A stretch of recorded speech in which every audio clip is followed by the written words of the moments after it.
Hi everyone, I'm Mark. It was Chancellor Philip Hammond's first autumn statement today, and he has to be my big boss spotlight because he also declared that it would be his last. Now, it's not because he's giving up the job or he's resigning or going anywhere, but in fact, he's abolishing the autumn statement altogether from 2018. The budget itself, which usually happens in the spring, will move to the autumn instead.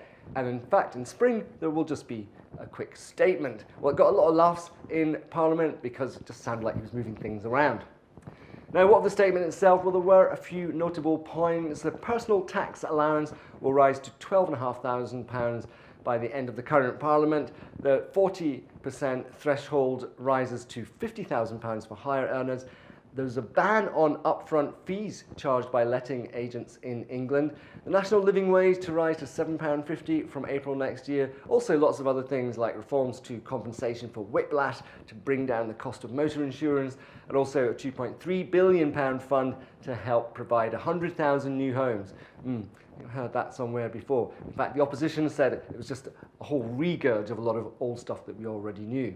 But the FTSE, the markets, made of it. Well, what did they make of it? Well, it was up before the statement, but the FTSE 100 slipped into the red after the Chancellor got up to speak. It was down about 2.5 points at 6,817. Well, estate agents are the target of my stock and focus today. In particular, Foxtons, mainly based in London, but also other offices around the country. Now, its shares have been hit hard after the Chancellor announced that ban on letting fees to tenants.